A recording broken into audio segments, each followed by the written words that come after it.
하나님 말씀은 출애굽기 22장 20절로 27절 말씀입니다. 너희도 애굽 땅에서 나그네였음이라. 너희도 지난날 다르지 않았다. 그 말씀이십니다. 오늘은 본문을 좀 읽어보겠습니다. 너는 이방 나그네를 압제하지 말며 그들을 학대하지 말라. 너희도 애굽 땅에서 나그네였음이라. 너는 과부나 고아를 해롭게 하지 말라. 내가 만일 그들을 해롭게 함으로 그들이 내게 부르짖으면 내가 반드시 그 부르짖음을 들으리라. 나의 노가 맹렬함으로 내가 칼로 너희를 죽이리니 너희 아내는 과부가 되고 너희 자녀는 고아가 되리라. 내가 만일 너와 함께한 내 백성 중에서 가난한 자에게 돈을 구워주면 너는 그에게 채권자같이 하지 말며 이자를 받지 말 것이며 내가 만일 이웃의 옷을 전당 잡거든 해가 지기 전에 그에게 돌려보내라. 그것이 유일한 옷이라. 그것이 그의 알몸을 가리러 옷인즉 그가 무엇을 입고 자겠느냐. 그가 내게 부르짖으면 내가 들으리니 나는 자비로운 자임이니라. 하나님께서는 사회적 약자로 구분되는 나그네, 과부, 고아, 가난한 자 등에 대해서 저들에게 공의로 대하라고 하십니다. 그리고 가난한 자에게는 특별히 긍휼을 베풀라고 하십니다. 그런데 그렇게 하라고 하시는 말씀보다 더 중요한 것이 왜 그렇게 해야 하는지에 대한 하나님의 명확하신 이유를 우리가 마음에 새기는 것입니다. 두 가지 관점으로 오늘 말씀을 보아야 되겠습니다. 얼핏 보면 사회적 약자에 대해서 그냥 베풀라는 말씀을 하시는 것처럼 보이지만 오늘은 그렇지 않아요. 공의라는 것과 그 다음에 긍휼이라는 두 가지의 관점 속에서 그래서 하나님의 공의와 하나님의 사랑에 대해서 하나님께서 그 하나님의 성품을 두고 그 다음에 이스라엘 백성들에게 너희들도 그런 하나님의 백성답게 그렇게 순종하라고 말씀하고 계신 것입니다. 그래서 겉으로 들을 때 그렇지 하나님의 말씀처럼 가난한 자들에게 그렇게 구제를 베풀면 되지 그렇게 생각하시면 안 되는 것입니다. 하나님께서는 하나님이 통치하시는 이스라엘 백성에게는 공의와 사랑의 법이 함께 작동해야 함을 분명하게 설명해 주셨습니다. 첫 번째 하나님의 공의입니다. 그들이 내게 부르짖으면 내가 반드시 그 부르짖음을 들으리라. 이것은 굉장히 무서운 하나님의 말씀을 하시는 것입니다. 내가 듣겠다라는 것은 내가 가만두지 않겠다라는 말씀을 하시는 거예요. 현재 이스라엘 백성의 신분은 자유인입니다. 그리고 자신들을 인도하시는 전능하신 하나님의 보호를 받고 있으며 가나안 땅이라는 갈 곳도 있습니다. 그리고 하나님의 약속은 보장되어 있습니다. 비록 지금은 광야에 살고 있지만 하나님의 은혜로 하늘 양식을 공급받아 먹고 마시면서 살고 있습니다. 분명히 가나안 땅으로 들어갈 것입니다. 소망이 있는 것입니다. 그러나 지난날에는 그렇지 못했습니다. 지금 저들이 광야에 있지만 저들은 지금 신분과 형편이 완전히 달라져 있습니다. 영적으로나 육신적으로나 여유가 있습니다. 애굽에서 살던 것과는 근본적으로 다른 여유 있는 삶을 살고 있습니다. 그런데 처음에는 이스라엘 백성들의 모습이 어땠습니까? 출애굽기 2장 23절을 보면 여러 해 후에 애굽 왕은 죽었고 이스라엘 자손은 고된 노동으로 말미암아 탄식하며 부르짖으니 그 고된 노동으로 말미암아 부르짖는 소리가 하나님께 상달된지라. 이게 본래 저들의 모습이었거든요. 나그네라는 신분은 나라를 잃고 본토 친척을 잃고 어느 한 곳 의지할 곳 없어 떠돌아다니며 어느 한 곳에 정착하여 사회적으로 대우받지도 못하고 그 사회 시민으로서 보호받지도 못하며 그저 그 사회의 눈치를 보며 그렇게 살고 있는 사람을 말합니다. 집을 떠나 여행하는 여행객을 말하는 것이 아닙니다. 그리고 고아와 과부 역시 그와 비슷한 처지의 사람들입니다. 성경에서 지금 말하고 있는 이스라엘 백성들과 함께 사는 이방 나그네들을 보죠. 거기에는 예를 들어서 애굽 백성도 그 안에 나그네로 있습니다. 애굽에 있을 땐 자기들이 갑이었죠. 그러나 이스라엘 백성들과 함께하는 삶을 선택해서 그들이 애굽 백성의 시민에서 이스라엘 백성들로 들어왔을 때는 갑과 을의 위치가 바뀐 것입니다. 사회적 소수가 된 것이에요. 그럼 옛날에는 내가 당했는데 지금은 그 당한 만큼 되갚아 줄 수 있는 위치에 있게 된 것입니다. 또 그것처럼 또 다른 데서 들어온 이방 나그네들도 있습니다. 그들은 사회적 소수입니다. 약자입니다. 이스라엘 백성들은 자신들을 보호해주던 요셉이 죽고 그 요셉을 알던 애굽 왕들이 죽게 되면서 더 이상 애굽의 특별 시민으로서의 지위를 애굽에서는 잃게 되었었습니다. 아무런 사회적 보호를 받지 못하는 신분으로 바뀌면서 종과 같이 살게 되었던 것이었습니다. 비록 이스라엘 백성이 애굽 땅에서 오랜 시간을 그 땅에서 정착하며 살고 있었지만 애굽 백성으로서의 보장된 신분을 얻지 못하였기 때문에 여전히 이방 족속이요. 사회적으로는 외부인으로서 사회적 멸시와 학대를 받으며 살 수밖에 없었습니다. 저들은 법적 보호를 전혀 받지 못했기 때문에 공의를 주장할 수 있는 신분이 되지 못했던 것입니다. 완전히 사람 취급을 받지 못하는 신분인 것입니다. 또한 이렇게 저들이 사회적 약자로서 그렇게 눈치를 보며 살았던 것은 돌아갈 자신의 집과 고향 땅이 없었기 때문이었습니다. 있었으면 그냥 가버리면 되죠. 근데 그렇게 화를 낼 수 있는 입장이 아니에요. 저들은 지금 애굽 사람들에게 무시를 당하고 학대를 받는 것이 문제가 아니라 만약에 그곳에서 쫓겨나기라도 한다면 당장에 돌아갈 곳이 없었고 어떻게 살 수 있는 아무런 희망이 없기에 비록 종처럼 살고 있었어도 절대 떠날 수는 없었던 것입니다. 저들은 종으로 붙잡혀 있던 것이 아니라 종의 신분으로라도 그렇게 버티지 않으면 살 수가 없었던 것입니다. 저절로 종이 돼요. 저들이 어디서 붙잡아가지고 전쟁에서 패해가지고 붙잡아가지고 종으로 만든 사람들이 아니에요. 저절로 그의 형편이 바뀌어지면서 저절로 을이 되었고 저절로 종과 같은 모습으로 바뀌어진 것입니다. 그렇지 않으면 살 수 없으니까. 그러다 보니까 점점 더 사람들한테는 우습게 여기게 됐고 점점 더 사람들에게는 함부로 취급을 받는 위치가 된 것입니다. 불의하게 학대를 당하고 있어도 어떻게 대꾸조차 할 수 없었던 것입니다. 그리고 그렇게 400년 이상을 살고 있었다는 것은 앞으로도 영원히 그 신분은 바뀌지 않고 살 수밖에 없었음을 말하는 것이었기에 저들은 그렇게 구원의 소망이 전혀 없던 삶을 살고 있던 것입니다. 이러한 나그네와 같은 이스라엘 백성에게 만약에 하나님의 구원의 은혜가 없었다면 지금도 여전히 저들은 아무 소망 없이 애굽에서 그렇게 살 수밖에 없었을 것입니다. 그런데 하나님이 이스라엘 백성의 학대당함을 들으셨고 특별히 하나님의 언약을 기억하사 구원하여 주신 것이었고 이것을 이스라엘 백성들은 절대 잊지 않으므로 현재 함께 살고 있는 그러한 나그네들과 그와 비슷한 처지의 고아와 과부들에게 하나님의 공의를 가지고 대하라고 하시는 것입니다. 이것은 구제를 해주라는 것과는 근본적으로 다른 것이었습니다. 다시 한번 더 내용을 보죠. 너는 이방 나그네를 뭐 하지 말라고요? 압제하지 말래요. 막 누르지 말래요. 그들을 학대하지 말래요. 너희도 애굽 땅에서 나그네였습니다. 이것은 가난하다는 말을 하고 있지 않아요. 공의의 법이 작동되지 않는 저들을 불의함으로 막 누르지 말라는 것이에요. 너는 과부나 고아를 해롭게 하지 말라. 이것도 마찬가지죠. 너는 과부나 고아를 도와주라는 말을 하고 있지 않아요. 공평하게 대하라는 거예요. 저들에게서도 공의의 법이 작동되도록 법적 보호를 받을 수 있는 신분으로 그렇게 대우하라는 것이에요.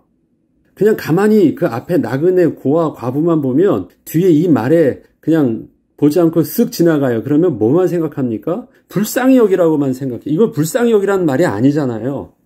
해롭게 하거나 학대하지 말라. 불의로 대하지 말라는 것이에요.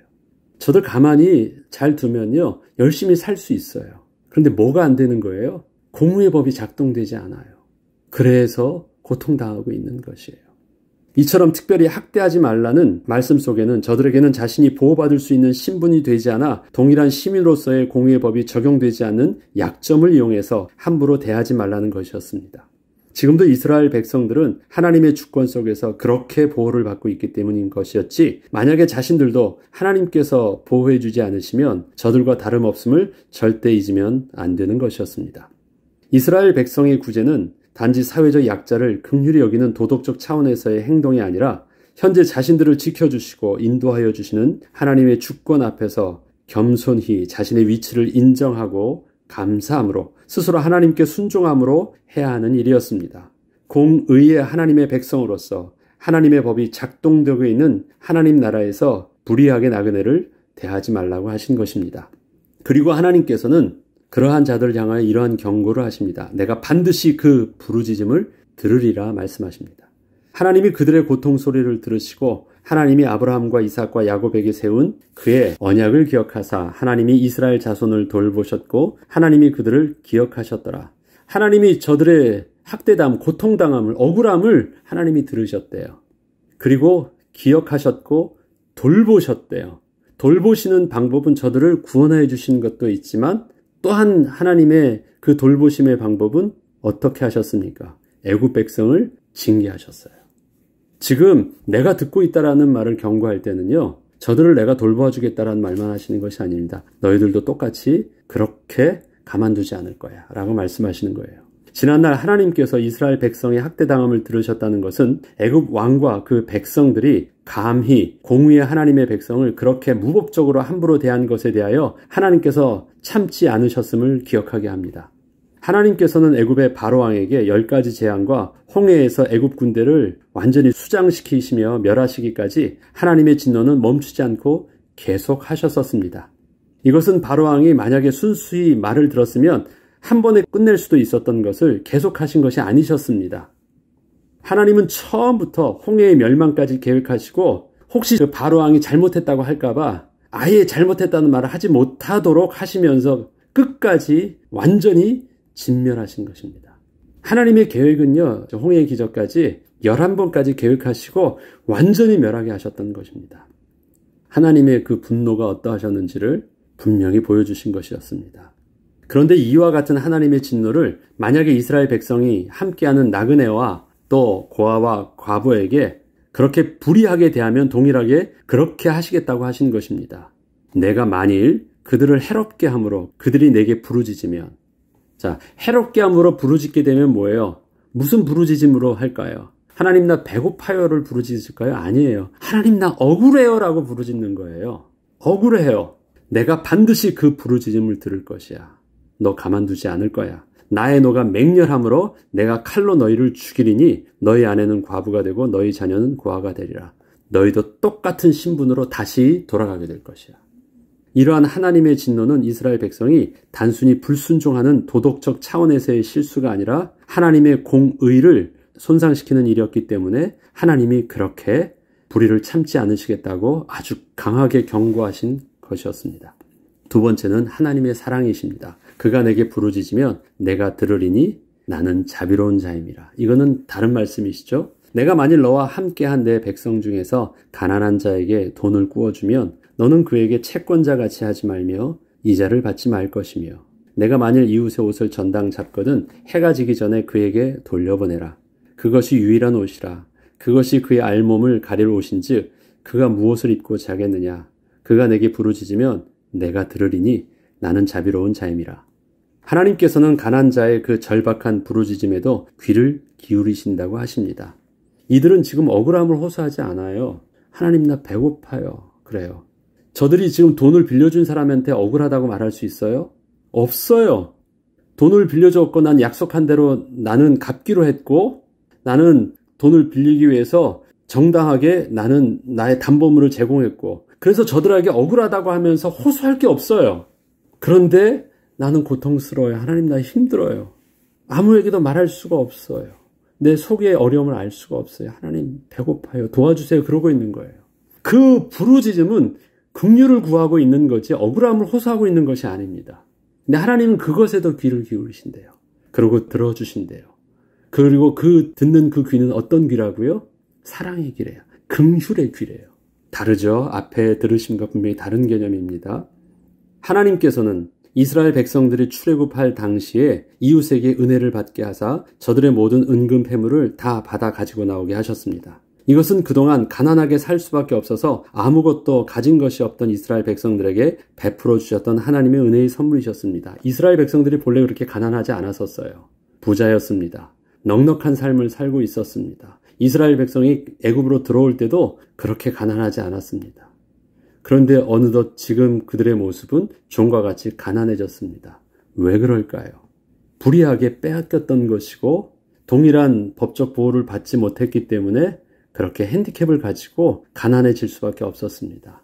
근데 하나님께서는 저들이 나올 때 그러한 모든 것들, 억울함을 보상받게 하셨고 그의 가난함을 하나님께서 처음에 들어갈 때 풍요함으로 하나님께서 다시 가지고 그대로 다시 나오게 하셨던 것입니다.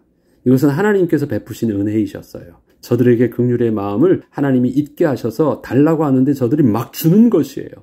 막 두려운 마음으로, 긍휼의 마음으로 막 주어서 나가게 하는 것이에요. 하나님께서 베푸신 은혜이셨습니다. 현재 이스라엘 백성들이 가지고 있는 자신의 재산과 그 부는 그렇게 하나님께서 주셔서 얻게 된 것이었기에 가난한 자들에게 긍휼을 베풀기를 아까워하지 말라고 하신 것입니다. 특별히 저들은 자신들이 담보로 제공할 것조차 가지고 있지 못하고 저들이 그 빚을 갚을 능력이 또한 되지 않는 상황을 이해하고 배려하라고 또 배려해 주라고 하시는 것입니다.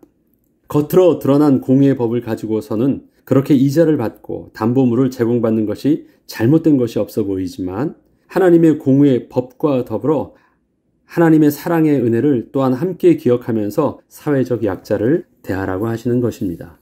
하나님의 시선은 하나님의 공의와 더불어 긍휼 어린 하나님의 사랑의 눈으로 저들을 향한 이웃의 행동을 보고 계시고 저들의 부르짖음을 듣고 계신다는 것입니다. 이웃의 행동에 대해서는 하나님은 공의의 눈으로 보신대요. 그리고 연약한 자들을 하나님은 사랑의 눈으로 보신대요. 이스라엘 백성은 하나님이 통치하시는 하나님 나라의 백성으로 하나님의 공의의 법과 하나님의 사랑에 의해서 다스림을 받고 보호를 받으며 인도하심을 받고 있는 백성입니다. 하나님께서 이스라엘 백성에게 요구하시는 공의와 사랑은 하나님의 주권 속에 있는 이스라엘 백성이 지켜야 하는 그 마땅함입니다. 단순히 종교적 계명이 아닌 것입니다. 하나님의 통치 안에 있기 때문에 그렇습니다. 거룩하신 하나님께서 하나님의 공의와 사랑이 당신이 통치하시는 나라에서 손상되는 것을 결코 참지 않으십니다. 아니, 참지 않으시겠다고 하십니다. 하나님의 거룩하심을 너희들이 손상시키지 말라고 분명히 경고하십니다.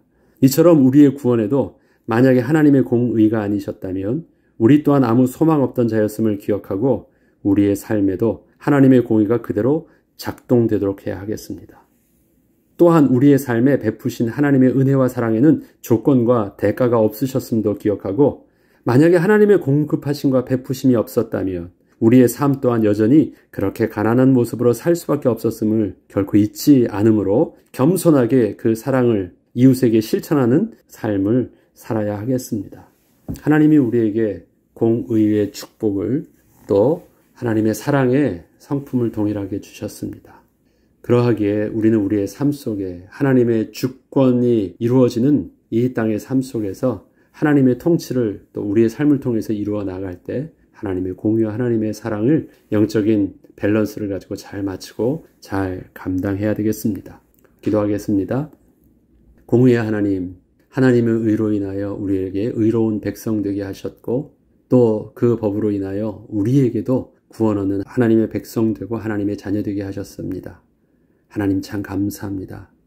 그 공의의 법이 세상을 향해서 복음을 증거할 때도 온전히 증거되게 하시고 또한 그 법으로 인하여 저들을 의롭다 칭하시는 예수 그리스도의 비밀을 증거할 수 있도록 은혜를 베풀어 주시며 또한 하나님의 사랑이 아니셨다면 누릴 수 없는 축복의 비밀들을 우리가 받은 대로 정직하게 갚을 수 있는 섬김의 비밀도 온전히 감당하게 하여 주옵소서.